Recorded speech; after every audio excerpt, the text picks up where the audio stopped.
ಆರಂಭವಾಗಿದೆ. ಈಗಷ್ಟೇ ಉತ್ಸವ ಮೂರ್ತಿ ಚಾಮುಂಡಿ ತಾಯಿಯ ಉತ್ಸವ ಮೂರ್ತಿಯನ್ನು ಅರಮನೆಯಿಂದ ಹೊರಭಾಗಕ್ಕೆ ತರಲಾಗಿದೆ. ಅಂದರೆ ಈಗ ಕ್ಯಾಪ್ಟನ್ ಅಭಿಮನ್ಯು ಅಂಬಾರಿ ಹೊರುವ ಆನೆಯಾಗಿದ್ದು ಆ ಅಂಬಾರಿಯ ಕಟ್ಟೋದಕ್ಕೆ ಕ್ಯಾಪ್ಟನ್ ಅಭಿಮನ್ಯುವಿನ ಮೇಲೆ ಅಂಬಾರಿಯನ್ನು ಹೊರಿಸೋದಕ್ಕೆ ಕಟ್ಟುವ ಸಿದ್ಧತೆಗಳು ಆರಂಭವಾಗ್ತಾ ಇದೆ. ಇನ್ನೇನು ಕೆಲವೇ ಕ್ಷಣಗಳಲ್ಲಿ ಅಭಿಮನ್ಯುವಿನ ಮೇಲೆ ಆ ಅಂಬಾರಿಯನ್ನು ಕಟ್ಟಲಾಗುತ್ತೆ. ನೀವು ದೃಶ್ಯದಲ್ಲಿ ಗಮನಿಸ್ತಾ ಇದ್ದೀರಾ. ನಾಡ ಅಧಿದೇವತೆ ಚಾಮುಂಡಿ ತಾಯಿ ಅಂಬಾರಿಯಲ್ಲಿ ಕುಳಿತಿರುವಂಥದ್ದು ಗಮನಿಸ್ತಾ ಇದ್ದೀರಾ. ಇನ್ನು ಮತ್ತೊಂದು ಕಡೆ ಸ್ತಬ್ಧ ಚಿತ್ರಗಳ ಮೆರವಣಿಗೆ ಸಾಗ್ತಾ ಇದೆ. 132 ಕಲಾ ತಂಡಗಳು ಈ ಸ್ತಬ್ಧ ಚಿತ್ರ ಮೆರವಣಿಗೆಯಲ್ಲಿ ಭಾಗಿಯಾಗ್ತಿದ್ದು 59 ಸ್ತಬ್ಧ ಚಿತ್ರಗಳ ಮೆರವಣಿಗೆ ಕೂಡ ಆಗ್ತಾ ಇದೆ. ಇನ್ನೇನು ಕೆಲವೇ ಕ್ಷಣಗಳಲ್ಲಿ ವಿಶ್ವವಿಖ್ಯಾತ ಜಂಬೂ ಸವಾರಿ ಆರಂಭವಾಗುತ್ತೆ. ಇನ್ನು ಕಳೆದ ಬಾರಿ ಅಂಬಾರಿ ಕಟ್ಟುವಂತಹ ಸಂದರ್ಭದಲ್ಲಿ ತಡ ಆದ ಕಾರಣ ಈ ಬಾರಿ ಮತ್ತೆ ತಡ ಆಗಬಾರ್ದು ಅನ್ನೋಂತಹ ಕಾರಣಕ್ಕೆ ಡಿಸಿಪಿ ಚಂದ್ರಶೇಖರ್, ಜಿಲ್ಲಾಧಿಕಾರಿಗಳಾಗಿರುವಂತಹ ಲಕ್ಷ್ಮೀಕಾಂತ್ ರೆಡ್ಡಿ ಹಾಗೂ SP ಸೀಮಾ ಲಾಡ್ಕರ್ ಅವರ ನಿರ್ದೇಶನದಂತೆ ಇವರೆಲ್ಲರೂ ಕೂಡ ಅಲ್ಲೇ ನಿಂತ್ಕೊಂಡು ಆ ಕೆಲಸವನ್ನು ಮಾಡಿಸ್ತಿದ್ದಾರೆ. ಮತ್ತೆ ಅಂಬಾರಿ ಕಟ್ಟೋದಕ್ಕೆ ತಡವಾಗಬಾರ್ದು ಅನ್ನುವಂತಹ ಕಾರಣ. ಯಾಕಂದರೆ ಅಂಬಾರಿ ಕಟ್ಟೋದು ತಡವಾದರೆ ದಸರಾ ಉತ್ಸವ ಅಂದರೆ ಜಂಬೂ ಸವಾರಿ ಆಗೋದು ಕೂಡ, ಮೆರವಣಿಗೆ ಆಗೋದು ಕೂಡ ತಡವಾಗುತ್ತೆ. ಹಾಗಾಗಿ ಯಾವುದೇ ತೊಂದರೆ ಆಗಬಾರ್ದು ಅನ್ನುವಂತಹ ಕಾರಣಕ್ಕೆ ಎಲ್ಲ ಪೊಲೀಸ್ ಅಧಿಕಾರಿಗಳ ಸಮ್ಮುಖದಲ್ಲಿ ಈಗ ಅಂಬಾರಿಯನ್ನು ಅಭಿಮನ್ಯುವಿಗೆ ಕಟ್ಟುವಂತಹ ಕೆಲಸ ಆರಂಭವಾಗುತ್ತೆ. ಸುಮಾರು 750 kg ತೂಕವಿರುವಂತಹ ಅಂಬಾರಿಯನ್ನು ಈಗ ಅಭಿಮನ್ಯುವಿನ ಮೇಲೆ ಕಟ್ಟಲಾಗುತ್ತೆ. ಹಾಗಾಗಿ ಇಲ್ಲಿವರೆಗೂ ಟ್ರಾಲಿಯಲ್ಲಿ ತೆಗೆದುಕೊಂಡು ಬಂದಂತಹ ಅಂಬಾರಿಯನ್ನು ಈಗ ಕಟ್ಟುವ ಕೆಲಸ ಆರಂಭವಾಗುತ್ತೆ.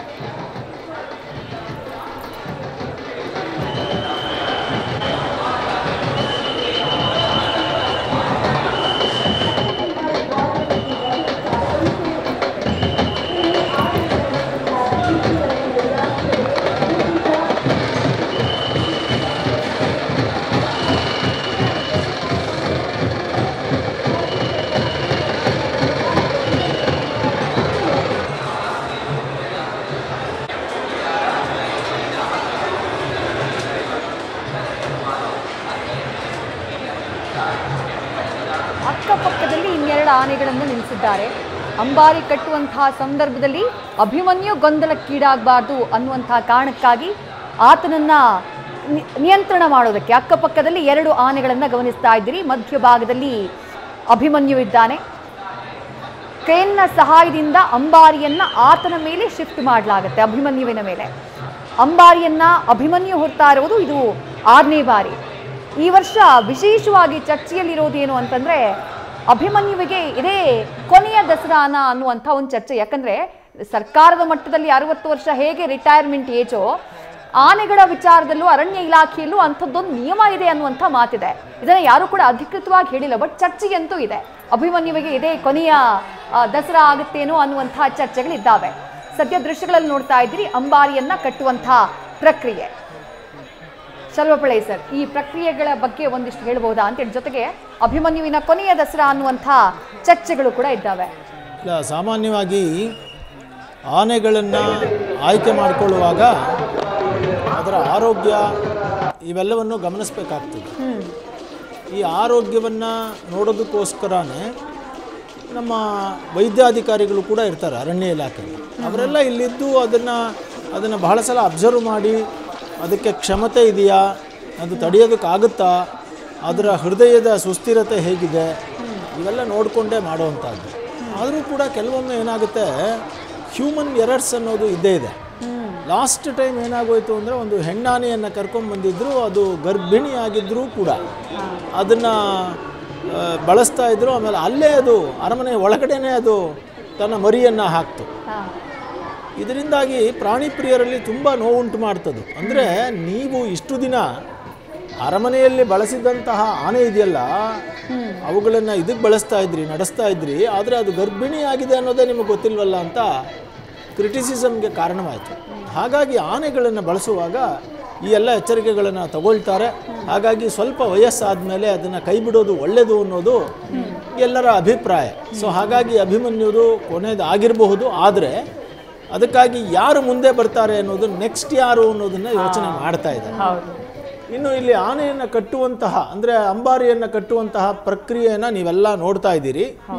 ಇದು ಒಂದು ಕ್ರೇನ್ ಮೂಲಕ ಆ ಟ್ರಾಲಿಯಲ್ಲಿ ತಂದಂತಹ ಆ ಅಂಬಾರಿಯನ್ನು, ಚಿನ್ನದ ಅಂಬಾರಿಯನ್ನು, ಅಲಂಕೃತಗೊಂಡ ದೇವಿಯ ಜೊತೆಯಲ್ಲಿರುವಂತಹ ಅಂಬಾರಿಯನ್ನು ಟ್ರಾಲಿಯಲ್ಲಿ ಮೇಲಕ್ಕೆ ತೆಗೆದುಕೊಳ್ಳಲಾಗುತ್ತೆ. ಅದನ್ನು ನೀವು ನೋಡ್ತಾ ಇದ್ದೀರಿ.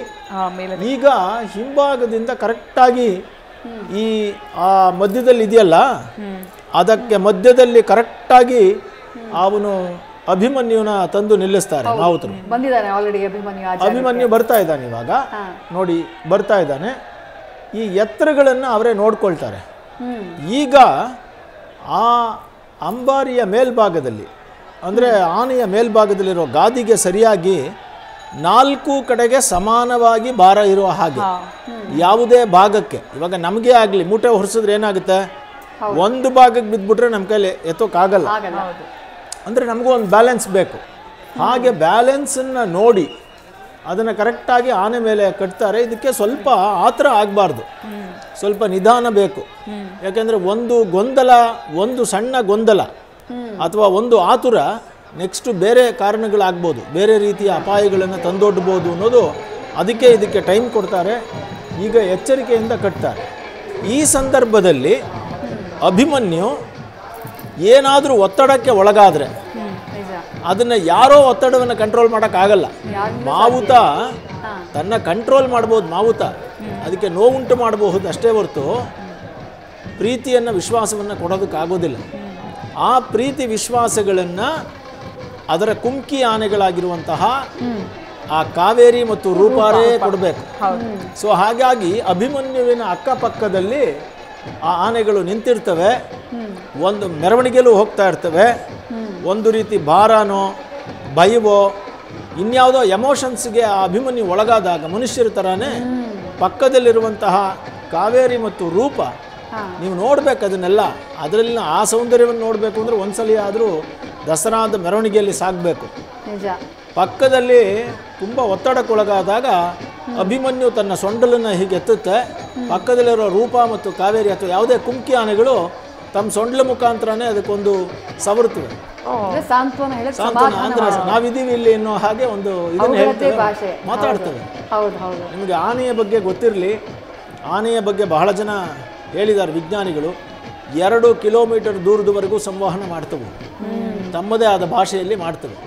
ಇದು ಪ್ರೂವ್ ಆಗಿರುವಂತಹ ವಿಜ್ಞಾನದ ಸಂಗತಿಗಳು. ನಾನು ಆನೆಯ ತಜ್ಞನಲ್ಲ, ಆದರೆ ಕೂಡ ಇದ್ರ ಬಗ್ಗೆ ಓದ್ಕೊಂಡಿದ್ದೀನಿ ಮತ್ತು ಅಲ್ಲಿದ್ದು ನೋಡಿದ್ದೀನಿ, ಆನೆಗಳ ಜೊತೆಲಿದ್ದು ನೋಡಿದ್ದೀನಿ.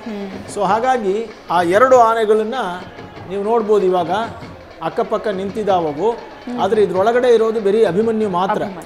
ಈಗ ನೋಡಿ ಅದನ್ನು ಕರೆಕ್ಟಾಗಿ ಅದೇ ಜಾಗದಲ್ಲಿ ಹೆಚ್ಚು ಕಡಿಮೆ ಆಗದೆ ಇರುವಂಗೆ ಸೆಂಟರ್ಗೆ ಸರಿಯಾಗಿ ಕೂರಿಸ್ತಾ ಇದ್ದಾರೆ. ಅದು ಕಳೆದ ವರ್ಷನ ಆಚೆ, ಅದಕ್ಕಿಂತ ಹಿಂದಿನ ವರ್ಷ ಒಂದ್ಸಲ ವಾಲಿತ್ತು ಸ್ವಲ್ಪ. ಹೌದು, ಸ್ವಲ್ಪ ವ್ಯತ್ಯಾಸ ಆದರೆ ವಾಲುತ್ತೆ. ಇದನ್ನು ಇಟ್ಟಾದ ನಂತರ, ಭಾರ ಇಟ್ಟಾದ ನಂತರ ಆ ಗಾದಿ ಸರಿಯಾಗಿಲ್ಲದೆ ಹೋದರೆ ಒಂದು ಭಾಗಕ್ಕೆ ಜಾರುತ್ತೆ. ಹಾಗೆ ಜಾರದೇ ಇರೋ ಹಾಗೆ ಕಟ್ಟಿ ಹಗ್ಗದಿಂದ ಹಾಕಿ ಕಟ್ಟುತ್ತಾರೆ.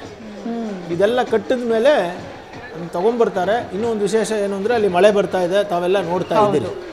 ಸೊ ಎಲ್ಲರೂ ಕೊಡೆಗಳನ್ನು ಹಿಡ್ಕೊಂಡಿದ್ದಾರೆ ಅಧಿಕಾರಿ ವರ್ಗದವರು. ಈ ವಿಜಯದಶಮಿಯ ಸಂದರ್ಭದಲ್ಲಿ ವರ್ಷಧಾರೆ ಆಗೋದು ವಾಡಿಕೆನ ಸರ್? ಯಾಕಂದ್ರೆ ಕಳೆದ ವರ್ಷವೂ ನೋಡಿದ್ವಿ, ಅದಕ್ಕಿಂತ ಹಿಂದಿನ ವರ್ಷವೂ ನೋಡಿದ್ವಿ. ಸಣ್ಣ ಮಳೆ ಆಗೋದು ವಾಡಿಕೆ, ಆದರೆ ಯಾವತ್ತೂ ದೊಡ್ಡ ಮಳೆಯಾಗಿ ನಿಂತಿದ್ದಿಲ್ಲ ನಮಗೆ ಗೊತ್ತಿರೋ ಹಾಗೆ. ಈ ಮಳೆಯನ್ನು ಲೆಕ್ಕಿಸದೆ ಅವರು ಕೆಲಸ ಮಾಡ್ತಾ ಇದ್ದಾರೆ. ಅದು ಮಳೆ ಜಾಸ್ತಿ ಆದಷ್ಟು ಇನ್ನೊಂದು ಸಮಸ್ಯೆ ಇದೆ, ಗಾದಿ ಒಳಗಡೆ ನೀರನ್ನು ಎಳ್ಕೊಂಡ್ಬಿಡುತ್ತೆ. ಅದು ಕೂಡ ಒಂದು ಸಮಸ್ಯೆಯಾಗಿ ಕಾಡ್ತದೆ. ಅದರಿಂದ ಈ ಅಂಬಾರಿ ಕಟ್ಟೋದು ಬಹಳ ಬಹಳ ಎಚ್ಚರಿಕೆಯಿಂದ ಕಟ್ಟಬೇಕು. ಸ್ವಲ್ಪ ಏರುಪೇರಾಗ್ಬಿಟ್ರೆ ಒಂದ್ಸಲ ಇದೆ ಇಂಥದ್ದು ದೊಡ್ಡ ಗಡಿಯಾರಕ್ಕೆ ಬರೋವರೆಗೆ ಒಂದು ಫರ್ಲಾಂಗೂ ಅಲ್ಲ ಹೋಲ್ತದು ನಿಲ್ಲಿಸಿ ಆ ಕಡೆ. ಆವಾಗೇನು ಮಾಡಿದ್ರು, ಈ ಕಡೆ ಇನ್ನೊಂದು ಕಂಬಕ್ಕೆ ಹಗ್ಗ ಕಟ್ಟಿ ಕೆಳಗಡೆ ನಿಂತ್ಕೊಂಡು ಕೆಲವರು ಆ ಹಗ್ಗನ ಕಟ್ಟಿದ ಹಗ್ಗನ ಆ ಕಡೆಗೆ ಎಳೆದ್ರು, ಸ್ವಲ್ಪ ಬ್ಯಾಲೆನ್ಸ್ ಮಾಡೋಕ್ಕೆ. ಅಲ್ಲಿವರೆಗೂ ಕೊನೆವರೆಗೂ ಅದನ್ನು ಹಿಡ್ಕೊಂಡು ಎಳ್ಕೊಂಡು ಬ್ಯಾಲೆನ್ಸ್ ಮಾಡ್ಕೊಂಡೇ ಹೋದ್ರು. ಕಷ್ಟ ಅದು, ತುಂಬ ಕಷ್ಟ. ಇದು ಕಟ್ಟೋದು ಭಾಳ ಕಷ್ಟ, ಭಾಳ ಎಚ್ಚರಿಕೆ ಕಟ್ಟಬೇಕು. ಹೌದು. ಒಬ್ಬ ಮುಸ್ಲಿಮ್ ಇದ್ದ, ಅವನೇ ಎಕ್ಸ್ಪರ್ಟ್ ಕಟ್ಟವನು. ರಿಟೈರ್ ಆದ್ಮೇಲೆ ಗೊತ್ತಿಲ್ಲ, ಒಂದೆರಡು ಇದಾನ, ಮುಸ್ಲಿಮ್ ಇದ್ದಾನೆ, ಅವನೇ ಗೈಡಲ್ಲಿ ಕಟ್ಟೋದಕ್ಕೆ. ಓಕೆ. ಇನ್ನೊಂದು ಇದಕ್ಕೆ ಕಟ್ಟಿ ಅಭ್ಯಾಸ ಮಾಡ್ತಾ ಇರಬೇಕು. ಯಾಕೆಂದ್ರೆ ಈ ಒಂದೇ ಬಾರಿಗೆ 750 kg ಇಟ್ಟಾಗ ಹೌದು ಅಭಿಮನ್ಯು ಗಲಿಬಿಲಿ ಆಗ್ಬಿಡುತ್ತೆ. ನಿಜ. ಒಂದ್ ವೇಳೆ ಅದೇನಾದ್ರೂ ಮುಂದಕ್ಕೆ ಬಂದ್ಬಿಟ್ರು ಸಮಸ್ಯೆನೆ. ಆ ತಾಲೀಮಿನ ಸಂದರ್ಭದಲ್ಲೂ ಮಾಡ್ತಾರಲ್ಲ, ಅದು ಆ ಕಡೆ ಈ ಕಡೆ ತಾಲೀಮಿನ ಸಂದರ್ಭದಲ್ಲಿ ಮೊದಲಿಗೆ ಅದಕ್ಕೆ ತಾಲೀಮು ಮಾಡೋದೇ ಅದಕ್ಕೆ, ಅಂದ್ರೆ ಬಾರಕ್ಕೆ ಹೋಗ್ಲಿ ಅಂತ. ಹೌದು.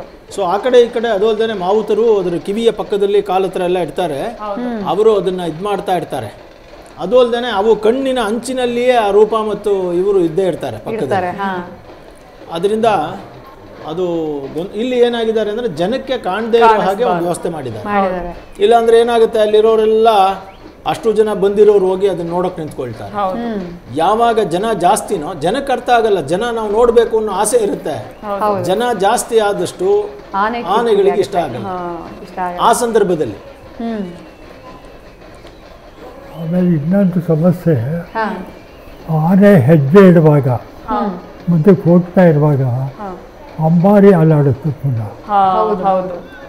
ಅದನ್ನು ಅವನು ಲೆಕ್ಕ ಹಾಕೊಂಡು ಆ ಕಾಲಿದೆಯಲ್ಲ, ಅಂಬಾರಿ ಕಾಲು,